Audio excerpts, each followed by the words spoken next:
আমার ভিডিওর নিচে এই ছবিটা দেখেন, টেবিলে প্রস্তাব সরাসরি নাকচ, কি বলে প্রধানমন্ত্রী। আচ্ছা, লেডিস প্রধানমন্ত্রী আর পুরুষ প্রধানমন্ত্রী অনেক তফাৎ। তারেক রহমান, দোয়া করি সে দীর্ঘজীবী হোক, আর সে দেশ চালাবে এ দোয়া করি, ঠিক মতন যাতে চালাইতে পারে দোয়া করি, তার বাবার মতন। যেটা শুনেছি, এতটুকু বয়স হয় না আমার যে তার বাবার রাজনীতি আমি দেখছি, কিন্তু মানুষের মুখেই শুনি তার বাবা অনেক একজন সৎ রাজনীতিবিদ ছিল।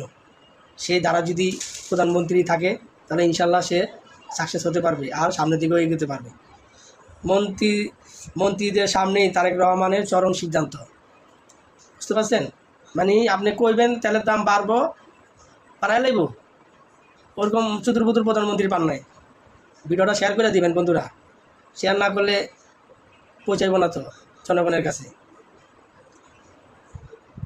আপনি তেলের দাম নির্ধারণ করবেন আর এন্দার সরকারের কইবেন, প্রধানমন্ত্রীর অনুরোধ করবেন আর বাড়াই লাগব, এত সহজ। ভালো থাকবেন সবাই।